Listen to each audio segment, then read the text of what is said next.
Dans un grand projet, il y a toujours un moment de bascule. Il y a ce moment-là où on se dit: «Ça y est, c'est parti».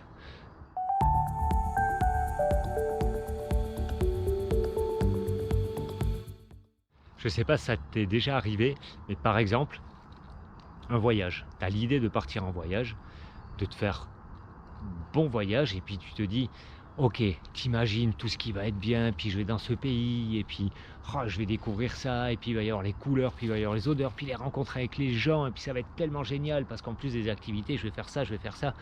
Et il y a le moment déjà où tu prends le billet d'avion. Et au moment de cliquer, tu te dis: «Allez, il est cher quand même, hein, mais ça fait un moment que je travaille pour ça, ça fait 1 an, ça fait 2 ans». Et tu cliques, et c'est une étape, et ça y est, tu as ton billet d'avion, il y a quelque chose de super concret. Et ensuite, il y a la veille du départ et le moment du départ où tu te dis: «Ça y est», puis je suis dans l'avion, et puis l'avion il décolle, et ça y est, c'est parti, et puis ça fait un peu des nœuds, ça fait plein d'émotions, ça fait plein de choses. Et bien voilà, je suis là-dedans, mais c'est pas un voyage, je pars pas dans un nouveau pays. Demain, je lance un truc, donc je vous en dis pas plus, je vais vous parler de ce que ça me fait, mais pas de ce que c'est. Mais demain, je vais faire ma vidéo du jour, et une deuxième vidéo aussi, qui va rester un court instant en ligne. Donc voilà, si ça pique votre curiosité un petit peu, restez connectés, parce que dans 24 heures environ, je sors ça. Et c'est vraiment, c'est comme si mon billet d'avion, je l'ai acheté, mais là, ça y est, je suis à la veille du départ. Demain, je prends l'avion, quoi. Demain, ça devient concret. Donc, ben oui, ça me crée des émotions un petit peu, surtout que j'ai pris la décision de faire ça là, il n'y a pas longtemps. Vraiment pas longtemps.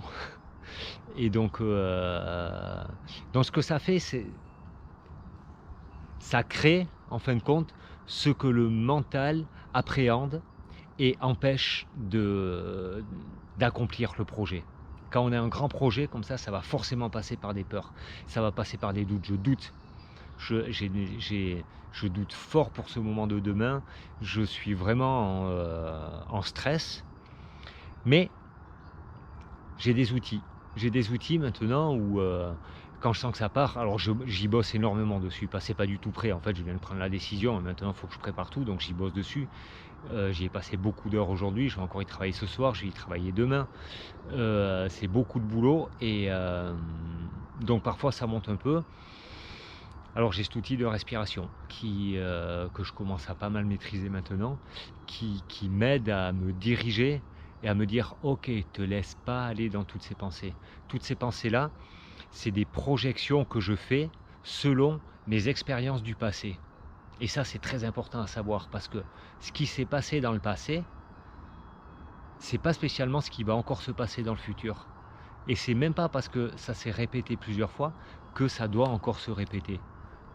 On avance toujours, et on est toujours dans une possibilité que ça réussisse. Ça, c'est une première chose. Ensuite, il y a tout ce qui est inconnu. Notre mental a horreur de l'inconnu, parce que dans l'inconnu, il y a le potentiel dangereux, et il va s'accrocher à ça. Il ne va pas s'accrocher au potentiel qu'on va réussir. Ça, il va falloir se guider pour se raccrocher au potentiel qu'on réussit. Mais lui, naturellement et instinctivement, il va se raccrocher à: mais tu te rends compte si tu te fais juger, mais tu te rends compte si ça marche pas ton projet, mais tu te rends compte si tu racontes que de la merde, mais tu te rends compte si les gens, qu'est-ce qu'ils vont dire de toi, et si ça fonctionne pas. Tout ça, moi, ça se passe aussi, et ça se passera toujours.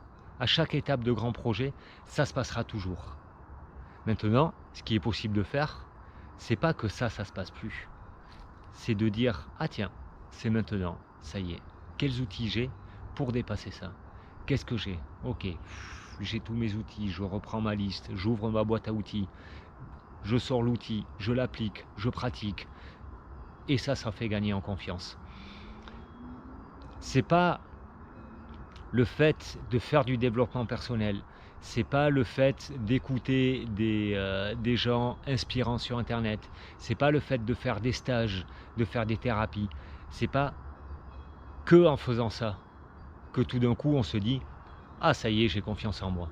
Ça marche pas.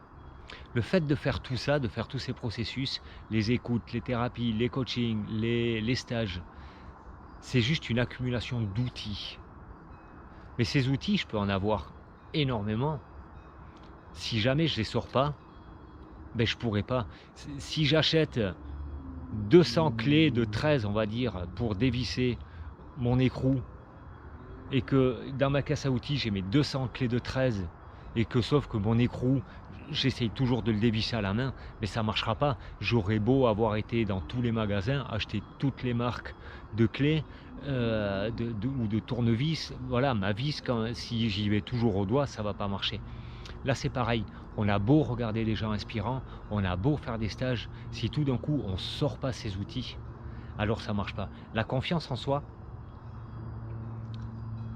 elle est jamais acquise. Elle est, mais vraiment, jamais acquise. Par contre, elle peut se faire aider avec ces outils. C'est comme la vis, quand elle est serrée, on va s'y concentrer dessus, on va faire ce qu'on veut, on va acheter les tournevis, les clés. Si on n'a pas de levier dessus, elle ne va pas bouger. La confiance, c'est pareil, elle est comme ça, elle est vissée. Je sors ma clé, je dévisse, doucement. Et là, ah oui, c'est vrai, je prends confiance parce que je montre à mon mental, oui, mais tu vois, c'est vrai qu'il y a tout ça, il y a tous ces dangers que tu me cites, oui, ça existe, mais même s'ils existent, qu'est-ce que j'ai comme outil? Même si ça se passe, même si je me plante, qu'est-ce qui se passe? Et si jamais je me plantais pas, et si je mettais tout en œuvre pour donner le meilleur de moi-même, et que je me plante quand même, ok, j'aurais quand même donné le meilleur de moi-même. Donc, c'est tous ces processus-là et c'est ce que je fais. Voilà, n'hésitez pas à partager encore si vous, votre grand projet, est-ce que vous l'avez trouvé déjà? Peut-être pas, ça il y a des outils aussi pour ça. Et si vous l'avez, est-ce que il y a toutes ces petites choses-là parfois qui empêchent? Est-ce que votre mental, il vous fait faire des choses? Parfois on grandit le projet pour dire ah oui, mais ok, je le grandis, alors ça va se passer un petit peu plus tard. Ok, j'ai envie d'aller dans un pays, j'ai envie d'aller dans un voyage. Ah ouais, mais si je faisais ça en plus, ah ça demande de la préparation, alors je repousse le départ. Et ça, c'est des techniques de procrastination que notre mental nous envoie pour vulgariser. Alors, pour moi, le décollage, c'est demain. Si ça vous intéresse, restez connectés. Il va y avoir des choses et c'est un cadeau. C'est un beau cadeau, donc il n'y en aura pas pour tout le monde. Alors je vous dis à demain pour des grandes aventures. Bye tout le monde.